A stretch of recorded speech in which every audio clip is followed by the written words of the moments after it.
Apakah kamu percaya dengan keberadaan mesin waktu? Apakah kamu juga percaya dengan keberadaan time traveler atau penjelajah waktu? Malam ini, aku akan menceritakan padamu kisah seorang penjelajah waktu dari Ukraina yang kisahnya membuat banyak orang merinding tak percaya.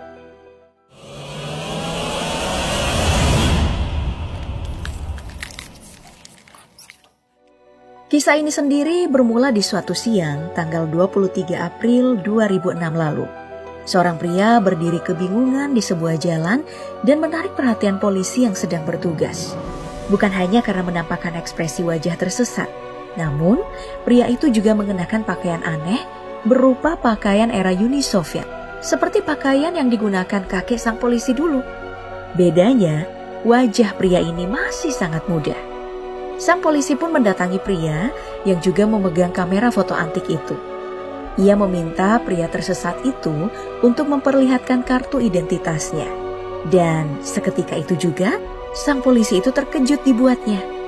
Sebab ternyata dokumen yang diperlihatkan pria itu adalah kartu identitas dari era Uni Soviet tahun 1950-an. Dalam kartu identitas itu tertera nama Sergei Ponomarenko. Lahir di Kiev tahun 1932. Rasanya mustahil ya, sebab Uni Soviet udah runtuh sejak tahun 1991. Negara yang ia tempati juga sudah berganti nama menjadi Ukraina. Dan jika benar pria itu lahir tahun 1932, artinya pria bernama Sergei ini sudah berusia 74 tahun. Berbeda dengan wajahnya yang masih tampak berusia 20-an tahun. Semakin Sergei berusaha menjelaskan identitasnya, justru semakin membuat polisi itu curiga. Ia merasa semua yang dikatakan Sergei gak masuk akal, dan yakin kalau Sergei ini ngalamin gangguan mental. Tak berapa lama kemudian, ia pun mengirim Sergei ke rumah sakit jiwa yang ada di Kiev, Ukraina.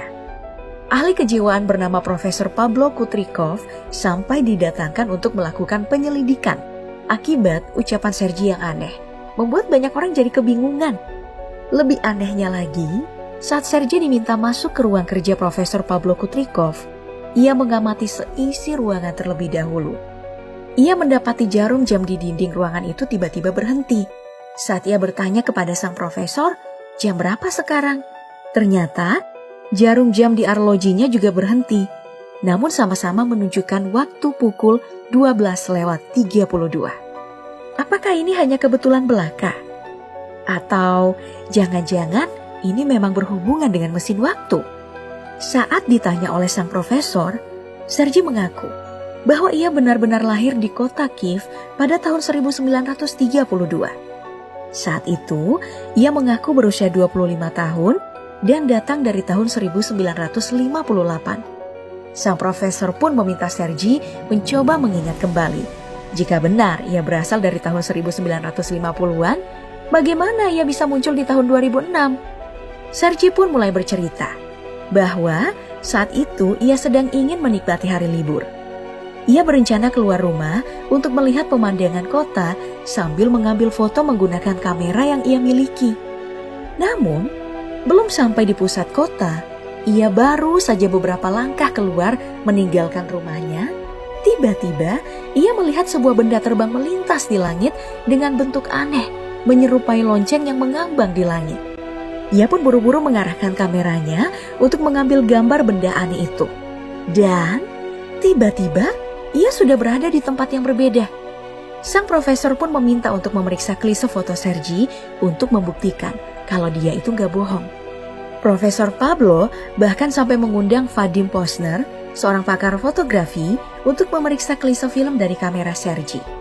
Setibanya di sana, Vadim juga sempat kaget melihat kamera jadul yang dimiliki Sergei. Kamera Yashica Flex itu diproduksi oleh perusahaan kamera asal Jepang Yashica.